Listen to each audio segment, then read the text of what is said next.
सुन लीजिए, बहुत बड़ी बात कह रहा हूं मैं। इस्लाम अल्लाह की कसम नबी अकरम के मौजज़े दिखाने से नहीं फैला। आप समझते हैं कि चमत्कार दिखाने से इस्लाम फैला? नहीं, खूब दिखाया अल्लाह के नबी सल्लल्लाहु अलैहि वसल्लम ने। प्यासे थे लोग, काफिरों ने कहा मोहम्मद बता, तेरी कौम के लोग प्यास से तड़प रहे हैं, कैसे पानी पिलाएगा?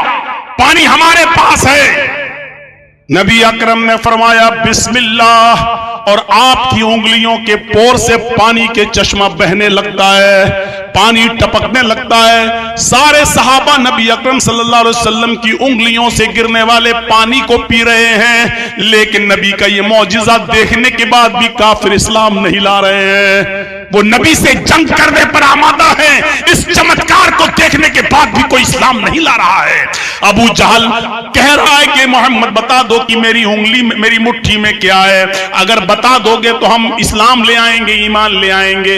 अल्लाह के नबी फरमाते इस मुट्ठी को अपने कान में लगा, तेरे हाथ में जो कंकरियां मुट्ठी में बंद हैं वो मेरा कलमा पढ़ रही हैं। अबू जहल ने जब मुट्ठी को कान में लगाया तो कंकरियों से, पत्थर की कंकरियों से कलमे की आवाज आ रही थी, अशहदु अल्ला इलाहा इल्लल्लाह व अशहदु अन्ना मुहम्मदन अब्दुहु व रसूलुहु।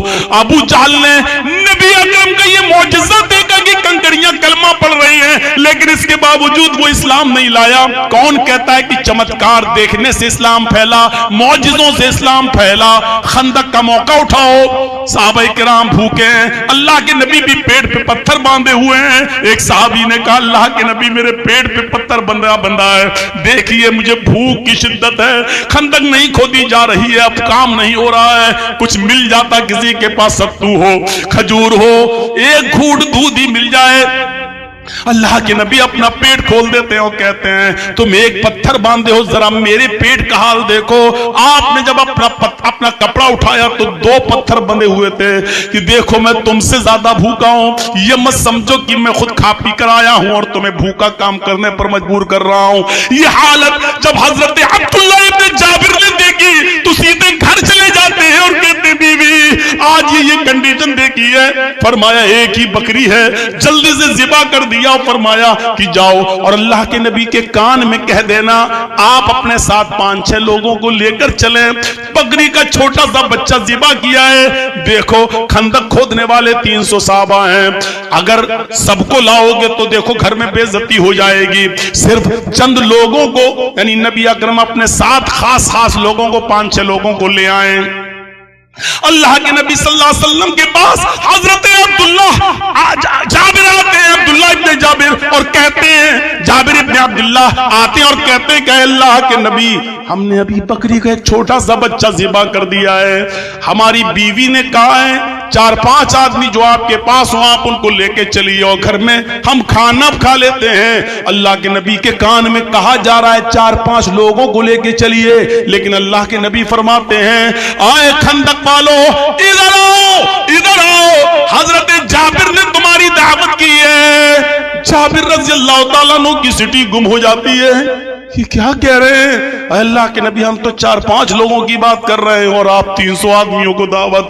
फरमाया कि जाओ अपने घर और अपनी बीवी से कह देना, अपनी बीवी से कह देना पड़ोस की एक औरत को बुला लाओ, वो रोटियां बेलती रहे, तुम तवे पर रखती रहना बस, और मैं आ रहा हूं। हजरत जाबिर आते और अल्लाह के नबी के का यही फरमान सुना देते हैं अपनी बीवी को।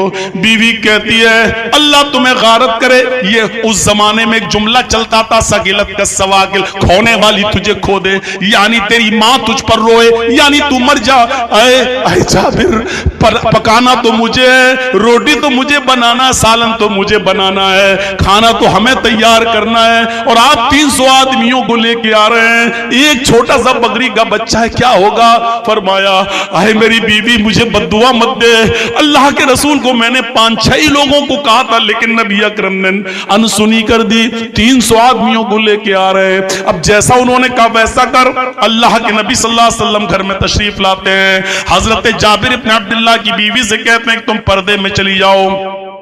फिर हांडी का ढक्कन खोलते हैं और उसमें थुक थुकाते हैं, कुछ पढ़ते हैं, थुकथुकाते हैं और कहते हैं कि आए जाबिर की बीवी तुम रोटी बनाती जाओ, आग पर सेंकती जाओ और देती जाओ। अल्लाह की कसम, जो खाना 4-5 लोगों के लिए था वो 300 लोगों ने पेट भर के खाया, फिर बच गया, फिर जाबिर के घर वालों ने खाया और उस इलाके के गरीबों में भी बांटा और तकसीम किया। अल्लाह की कसम, ये जिंदा जावेद मौजिज़ा देखने के बाद भी खंदक खोदने वाले और काफिर ईमान नहीं लाए। चमत्कार देखने से और चमत्कार करने से कोई आदमी मुसलमान नहीं होता है। आप कितना ही लोगों को कुछ भी दिखाएं, इस्लाम चमत्कार से नहीं फैला है। हजारों की भीड़ है, कहती है कि मोहम्मद चांद के 2 टुकड़े करके दिखाओ, हम ईमान लाएंगे। अल्लाह के नबी उंगली का इशारा कर देते हैं, चांद के 2 टुकड़े हो जाते हैं। पूरी दुनिया ने देखा चांद के 2 टुकड़े, लेकिन इस चमत्कार, इस मौजिज़े को देखकर भी कोई इस्लाम नहीं लाता है। इस्लाम नहीं फैला है मौजिज़ों के को दिखाकर, इस्लाम नहीं फैला है चमत्कार दिखाकर। इस्लाम तो फैला है अपना अमल दिखलाकर, इस्लाम तो फैला अपना किरदार दिखलाकर। इस्लाम लंबी चौड़ी तकरीरों से भी नहीं फैला, इस्लाम फैला अपने आला अखलाक और आला करैक्टर और अच्छे आदत की वजह से। नबी अकरम की अच्छी आदतों को देखा, फौरन लोग इस्लाम लाते चले गए। मेरे भाइयों, याद रखिए, चमत्कार और मौजिज़े अगर इस्लाम के फैलने का जरिया होते तो मोहम्मदुर रसूलुल्लाह से बढ़कर मौजिज़े दिखाने वाला कौन होता। मेरे भाइयों, कुरान से बड़ा मौजिज़ा फिर क्या होता। लेकिन आप याद रखिए कि इस्लाम मौजिज़ों से को दिखाकर नहीं फैला, इस्लाम फैला है तो जो दावत आप दे रहे हैं उस पर खुद अमल करिए। आपके अखलाक अच्छे हो, आपका करैक्टर अच्छा हो, आपका स्वभाव अच्छा हो, आप बोलें तो फूल बरसे, आपकी जात से किसी को तकलीफ ना हो। इस आला अखलाक और आला किरदार की वजह से इस्लाम फैला है। इस्लाम नाम है आला अखलाक का, इस्लाम नाम है आला किरदार का। आज हमारे अमल देख लो, इस्लाम की जिंदगी में हम ढल जाएं तो लोग हमें देखकर खुद ब खुद इस्लाम लाते चले जाएं। महात्मा गांधी ने कहा था, आए घर घर तबलीग करने वालों, आए बोरिया बिस्तर और स्टोव लेकर, चूल्हे लेकर जमातों में जाने वालों, 3 दिन और 40 दिन के चिल्ले करने वालों, तुम इसलिए जाते हो ताकि लोग इस्लाम के करीब हो जाएं। तुम्हें ये सब कुछ करने की कोई जरूरत नहीं है। सिर्फ मोहम्मद रसूलुल्लाह का अखलाक अपने अंदर पैदा कर लो, सिर्फ नबी का कैरेक्टर अपने अंदर पैदा कर लो, लोग तुम्हें देखकर खुद ब खुद इस्लाम लाते चले जाएंगे, खुद ब खुद इस्लाम कबूल करते चले जाएंगे। हमारा हाल हुआ, हमारी हालत कोई देखे तो हमसे और दूर भाग जाता है। ये इस्लाम, ये मुसलमान। सुना है वो लतीफा कि एक आदमी को दांत में बड़ा दर्द था, चीख रहा आह, और डॉक्टर के पास आया और डॉक्टर से कहने लगा कि हमारा दांत देखो। डॉक्टर ने कहा कि इसको उखाड़ना पड़ेगा। उसने कहा कि कितना पैसा लगेगा। उसने कहा 200 रुपए फीस है, दांत को उखाड़ेंगे, दांत में दवा ववा लगा देंगे, 200 रुपए फीस। अच्छा, दवा के साथ कहा दवा भी दे देंगे तुम्हें 5 दिन की, उतने दिन में ठीक हो जाओगे। तो तय हुआ 200 रुपया का, ठीक है। बैठाया उसको और लगाया उसके दांतों में पिलास और उखाड़ा उसका दांत, तो वो कस के चिल्लाया जोर से, आह मर गया, आह। 3-4 चीखें उसने मारी। बहरहाल दांत तो डॉक्टर ने उखाड़ दिया, दवा ववा उसको लगा दी। जब पैसा देने की बारी आई तो डॉक्टर को वो 200 रुपए देने लगा। डॉक्टर ने कहा 600 रुपए दो। उसने कहा साहब तय तो हुआ था 200 रुपए, आप 600 रुपए क्यों मांग रहे हैं हमसे। डॉक्टर ने कहा कि इसलिए 600 मांग रहा हूं कि मेरे क्लिनिक के बाहर जो 2 पेशेंट बैठे हुए थे वो तेरे चीखने और चिल्लाने से भाग गए। उन दोनों की फीस भी हम तुझसे लेंगे। वो 200 और देते, 200 और देते तो 400, अब वो तुझे देना पड़ेगा क्योंकि तू चिल्लाया क्यों है। वो 2 पेशेंट मेरे भाग गए, इसलिए 600 दे। ये हालत आज हमारी है। इस्लाम हम दिखाकर दूसरों पर अमल करें, दूसरे हमारे करीब आए, लेकिन हमारी आदतें, हमारे अखलाक, हमारे किरदार, हमारी जिंदगी ऐसी है कि हमारे हालात को देखकर लोग हमसे भाग और रहे हैं, हमसे दूर होते चले जा रहे हैं। इन दूर होने वालों का खमियाजा, इन दूर होने वालों का अजाब भी हमारे ऊपर मुसल्लत होगा। मेरे भाइयों, हम उस अजाब से बचेंगे नहीं। जो हमारे करीब आना चाहते थे, हम उनको अपने आदतों से, हम उनको अपने अखलाक और किरदार से हम उसको दूर कर रहे हैं। उसका अजाब भी अल्लाह रब्बुल आलमीन हमें देगा। ये हालत आज हमारी हो चुकी है। बात कहां की कहां चली गई। तो माज़ इब्न जबल کی بات سے ہم ادھر چلے گئے. آپ نے کہا نا آئے معاذ ایسا مت کرنا, غور کیجیے حکمت کیا چیز ہے. آپ نے کہا ہے تو پانچوں چیزیں اسلام کا پلرز, لیکن جب تم یمن میں جاؤ تو یمن کے لوگوں سے کہنا کہ لوگوں تم ایک اللہ کی عبادت کرو, پہلے ان کو کلمے کی دعوت دینا. جب وہ توحید میں مضبوط ہو جائیں, جب وہ کلمہ پڑھ لیں, توحید کے متوالے بن جائیں, توحید اپنے اندر وہ جاگزی کر لیں, توحید اپنے اندر پیوست کر لیں, تو آئے معاذ جب تم دیکھو کہ وہ توحید میں پکے ہو گئے ہیں تو پھر ان سے کہنا کہ اللہ تعالیٰ نے تمہارے اوپر 5 وقت کی نماز بھی فرض کی ہے. اللہ نے تمہارے اوپر 5 وقت کی نماز بھی فرض کی ہے. جب وہ 5 وقت کی نماز پڑھنے لگیں, جب وہ نماز میں پکے ہو جائیں, جب وہ نماز کے پابند ہو جائیں, جب وہ 5 وقت کی نماز جماعت کے ساتھ ادا کرنے لگیں, اور جب وہ اس کے عادی ہو جائیں, تو پھر ان سے کہنا کہ تمہارے اوپر رمضان کے, تب تک ان سے کہنا کہ تمہارے اوپر زکوٰۃ بھی فرض کی گئی ہے. اتنا اتنا مال, اتنے اتنے اونٹ, اتنی اتنی گائیں, اتنی اتنی بکریاں, اتنی اتنی زمین میں پیداوار پر اتنی اتنی زکوٰۃ. تب تم ان کو بتانا, ڈائریکٹ نہیں. جب وہ نماز کے عادی ہو جائیں, پختہ ہو جائیں, 5 وقت کی نماز پڑھنے لگیں اور نماز کو اپنی جان اور اپنے مال سے زیادہ محبوب سمجھنے لگیں, تب تم ان سے کہنا کہ اللہ نے تمہارے اوپر زکوٰۃ بھی فرض کی ہے.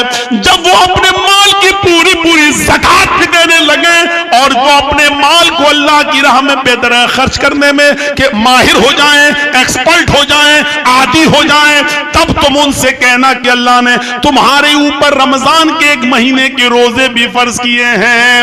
جب وہ روزہ بھی رکھنے لگیں اور روزے کے بھی عادی ہو جائیں, تب تم ان سے کہنا کہ اللہ رب تعالیٰ نے زندگی میں ایک بار حج بیت اللہ خانہ کعبہ کی زیارت یعنی حج بھی فرض کیا ہے, چاہے اس کو کرنے میں کئی سال لگ جائیں, لیکن ایک ایک کر کے ان کو بلانا, 5 چیزیں بیک وقت ایک ساتھ پیش مت کر دینا. اگر تم نے 5 چیزوں کو ایک ساتھ پیش کر دیا تو لوگ بھاگ جائیں گے, پھر اسلام کو بوجھ سمجھیں گے اپنے اوپر, اور کوئی بھی آدمی اسلام کو قبول نہیں کرے گا.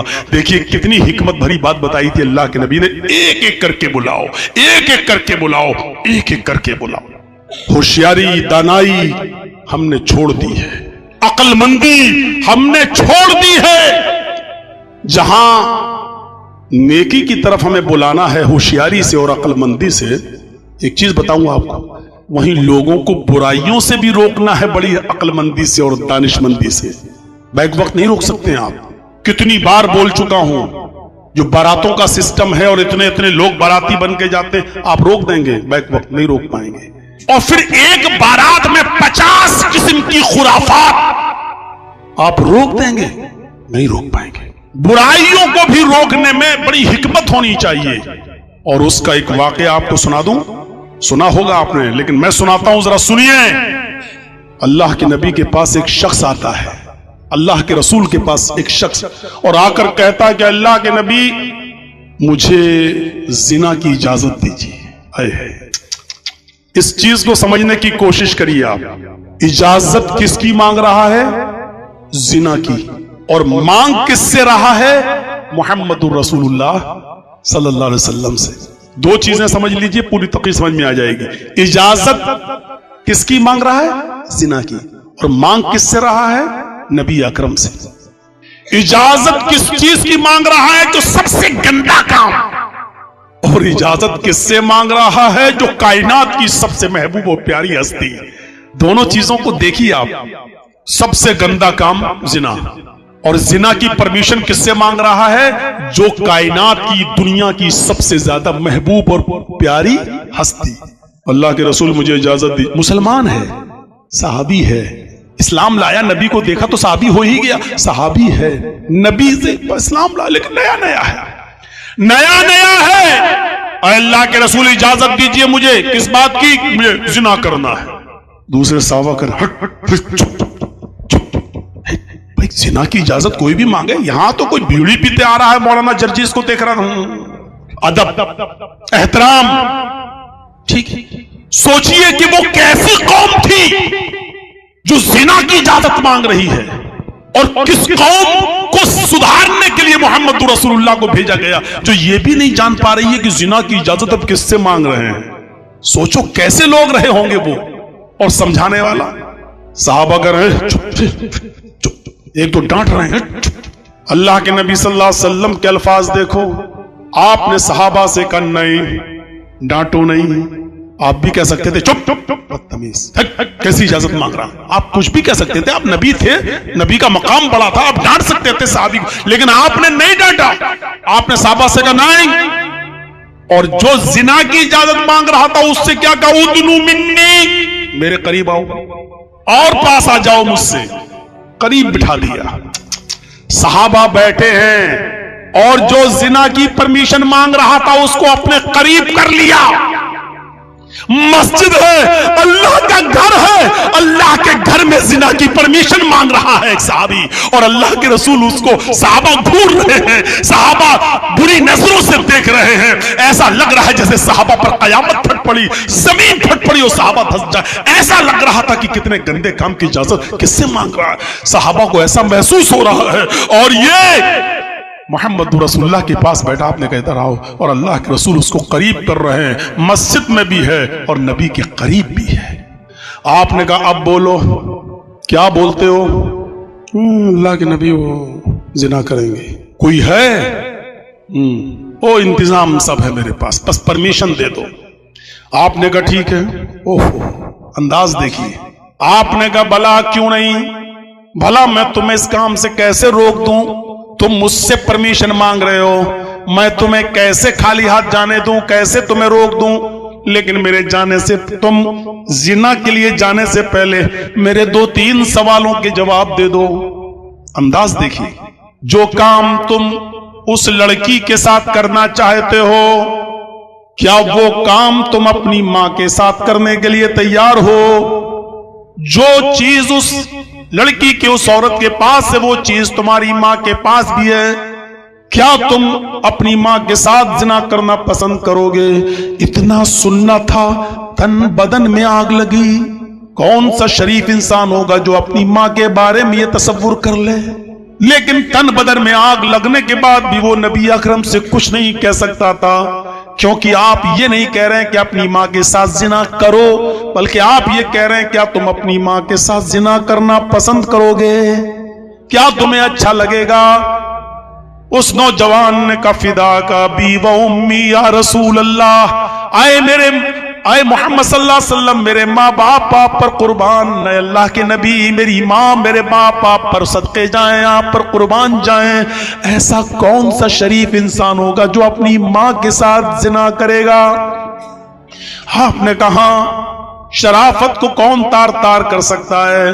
अच्छा, माँ के साथ न करो कोई बात नहीं, अगर बहन के साथ ये जिना करना पसंद करोगे, चलिए मां तो शरीफ आदमी नहीं जाएगा मां के साथ जिना करने, क्या ये काम तुम अपनी बहन के साथ करना पसंद करोगे? वो चीख पड़ा अल्लाह के रसूल, कोई शरीफ इंसान अपनी बहन के साथ भी जिना नहीं कर सकता। आपने कहा क्या तुम ये काम अपनी बेटी के साथ करना पसंद करोगे? तीर पे तीर, लेकिन अंदाज बड़ा सुहाना, अंदाज बड़ा दिल को छू जाने वाला। ये नहीं कह रहे कि अपनी बेटी के साथ जाओ कर ले, नहीं, ये कह रहे हैं क्या तुम अपनी बेटी के साथ करोगे? उसने कहा नहीं। आपने कहा अच्छा, मां बहन बेटी तो खूनी रिश्ता होता है, कोई उसके साथ जिना करना पसंद नहीं करेगा। अच्छा चलो, अपनी मां की बहन के साथ यानी खाला के साथ ये काम करना पसंद करोगे? कहने लगा अल्लाह के नबी, शरीफ इंसान अपनी खाला के साथ भी काम करना पसंद नहीं कर सकता। आपने कहा अच्छा, अपने बाप की बहन के साथ यानी मां की बहन के साथ जिना पसंद नहीं करोगे, तो अपने बाप की बहन यानी फूफी के साथ जिना करना पसंद करोगे? उसने कहा अल्लाह के रसूल, फिदा का भी वो उम्मी, मेरे माँ बाप आप पर कुर्बान, कोई भी शरीफ इंसान अपनी फूफी के साथ भी जिना नहीं करना पसंद करेगा। आपने कहा नौजवान, जब तुम खुद अपनी जबान से ये कह रहे हो, آئیڈیا، انداز.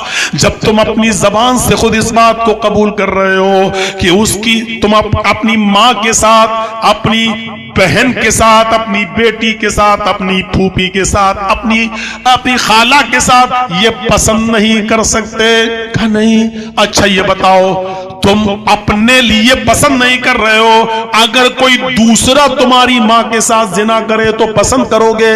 کہا نہیں. دوسرا تمہاری بہن کے ساتھ غلط کام کرے تو پسند کرو گے؟ نہیں. دوسرا تمہاری بیٹی کے ساتھ غلط کام کرے تو پسند کرو گے؟ کہا نہیں.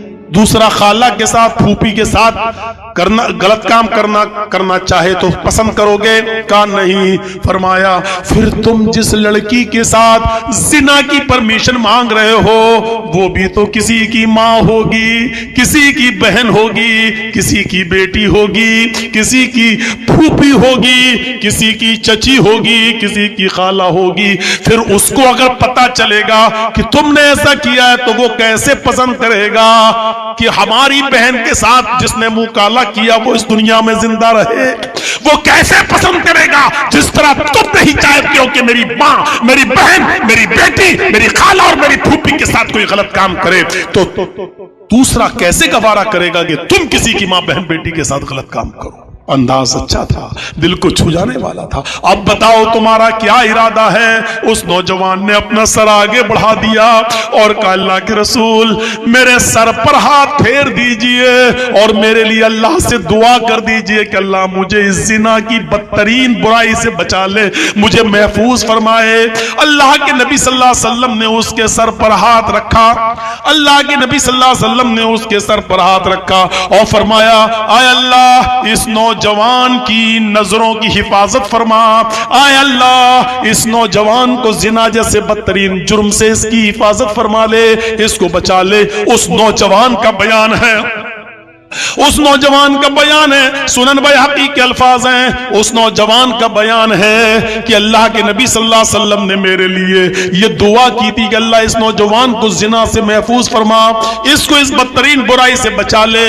اس دعا کے دن سے، جس دن یہ دعا کی، اس دعا کے دن سے آج تک، اب تک اللہ رب العالمین نے صرف زنا ہی نہیں بلکہ ہر حرام کام سے مجھے بچا لیا ہے، ہر حرام کام سے مجھے دور کر دیا ہے، ہر حرام کام سے مجھے نجات عطا فرما دی ہے.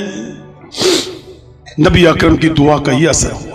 پورا واقعہ بیان کرنے کے بعد میں کہہ سکتا ہوں کہ یہ نبی اکرم کی حکمت تھی، آپ نے اس کو ڈانٹ کر نہیں بھگایا.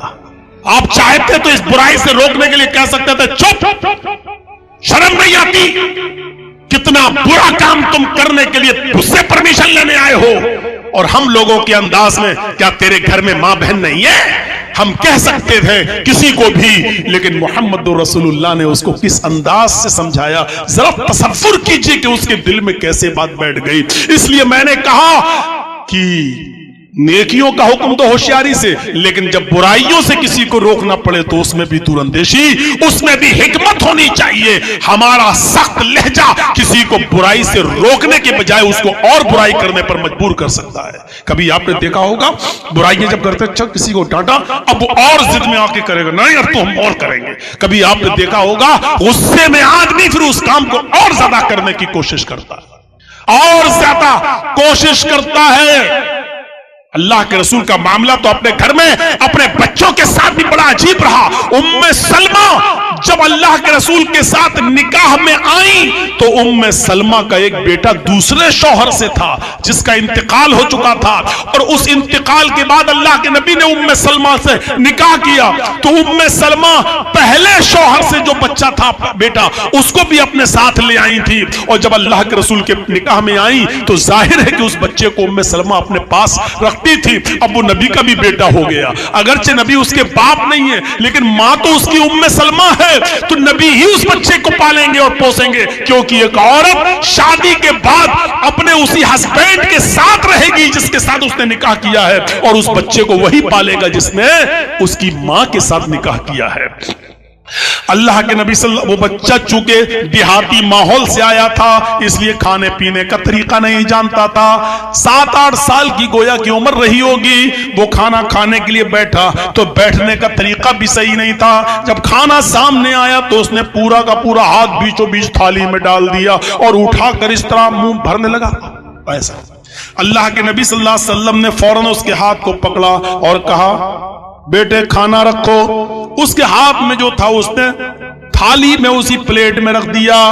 اللہ کے نبی نے اس سے فرمایا اغسل یدی، اپنے دونوں ہاتھوں کو دھو کر آؤ. وہ بچہ گیا اور دونوں ہاتھ دھو کر آیا. آپ نے کہا 2 زانو ہو کر بیٹھو. یہ دونوں پیر ایسے کر کے 2 زانو، جس کو ہمارے یہاں اکھڑو بولتے ہیں، اب آپ کے ہاں جو بھی بولتے ہو. آپ نے کہا 2 زانو ہو کر بیٹھو، یا دونوں پیروں کو پیچھے کر لیا جائے جیسے نماز کے اندر ہوتا ہے. دونوں پیروں کو پیچھے کر لیا جائے یا ایک پیر کو پیچھے کیا جائے اور ایک پیر کو اٹھایا جائے. یہ 3 طریقے کھانا کھانے کے سنت ہے. لیکن اس کا یہ مطلب نہیں ہے کہ دوسرے طریقے سے اگر کسی نے کھانا کھا لیا تو وہ حرام ہو گیا.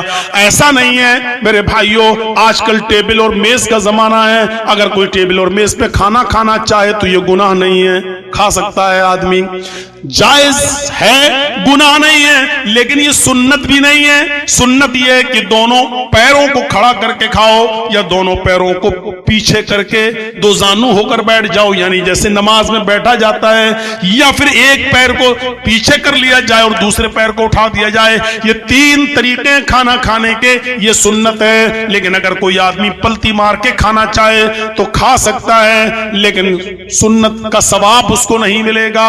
میز پر کھانا چاہے تو کھا سکتا ہے لیکن اس کو سنت کا ثواب نہیں ملے گا. آپ نے اس بچے سے کہا یغسل یدی، دونوں ہاتھ دھو کر آؤ. وہ دونوں ہاتھ دھو کر آیا. آپ نے کہا 2 زانو ہو کر بیٹھ جاؤ. اس نے دونوں پیر پیچھے کر لیے اور 2 زانو ہو کر بیٹھ گیا. آپ نے کہا سم اللہ، اب اللہ کا نام لو، یعنی بسم اللہ کہو. اس نے بسم اللہ کہا.